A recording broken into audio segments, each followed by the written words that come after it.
Now, as this information, which I called the hub, it was created by a fellow called Don Allen. It's about 30 years old, so I'm going to update it on chart 2. We'll call this chart 1, and this is the information concerning what I call the hub. Now, with this hub, it goes back a fair way, and it starts, as you can see, and I'm pointing on the screen, with Rothschild, London, the Bank of England. And that brings in a fellow called Henry Schroeder Banking Corporation. As it comes through, just watch this with me slowly, and I'll go up slowly on the screen with you so that you can get a good look at it back home. J.P. Morgan & Co., which is a name you all know now. Morgan Stanley, Schroeder again.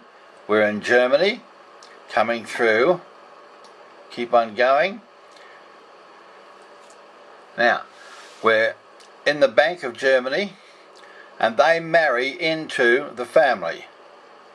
Then you've got Lehman Brothers and Kuhn Loeb in New York.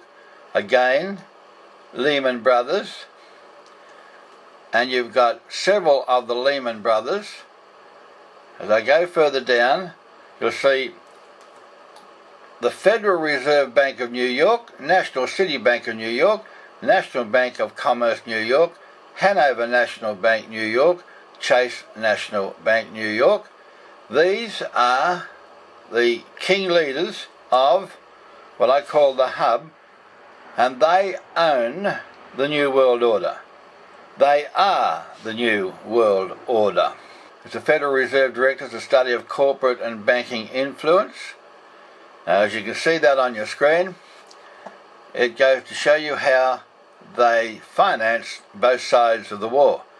They financed Hitler, and they financed, well, in other words, they financed the winner and the loser, but on the basis that the winner would pick up the bills to cover the losses of the loser. And that's how they worked. Now you've got J. Henry Schroeder coming down to the Schroeder, Rockefeller and Company in New York, where you can see I'm pointing on the screen to you. Now you have Avery Rockefeller, J. Henry Schroeder, Banking Corporation, Bechtel Company, Bechtel International Company, and Canadian Bechtel Company. Now these people are the owners of the Federal Reserve Bank. As I go down here now, you can see the Federal Reserve Directors, a study of corporate and banking influences. Now this is interesting. This is the David Rockefeller chart. Shows a link between the Federal Reserve Bank of New York, Standard Oil of Indiana, and General Motors and Allied Chemical Corporation. Now it's interesting to note that they own General Motors, and yet they bailed it out. They were going to send it bankrupt. As you look through here, you'll have an idea of their tentacles, of what they own, and every walk of your life is under their control. Just quickly have a look. The biggest one of all here, General Electric. Scott Paper, United States. Now we're looking at the Federal Reserve Directors, a study of corporate and banking influence. The interlock between the Federal Reserve Bank of New York, J. Henry Schroeder Banking Corp., J. Henry Schroeder Trust Company, Rockefeller Center Incorporated, Equitable Life Assurance Society, J.P. Morgan, and the Federal Reserve Bank of Boston. The Federal Reserve Bank of Boston, you can see who's in it. New England Telephone Company. Now, I want to make a note here with you, Mellon National Corporation. If you go back to who came out of the Mellon Institute, you'll find it was their junk science that fraudulently propped up aluminium factories that were making the fluoride. They propped up fluoride being good for the teeth. That came out of the Mellon Institute. That was a junk science where it came from. And they have pushed it all the way along the line, because they also supplied it to Hitler, which it was used to dumb down the prisoners that were in the camps. And now today, under the New World Order, they're going to dumb down the public because they've pushed it into the water that everybody's going to drink in all of the countries that are under a treaty to the United Nations. Well, one question that everybody wants to know and everybody asks, who is the New World Order? And who owns the New World Order? Who controls the New World Order? And who owns the federal bank? And of course, it just goes to show who owns who. The World Health Organization and the United Nations. Now, if we look on this chart that I've made up for you, down the bottom you'll see that every criminal syndicate has to work through reputable fronts, reputable organizations.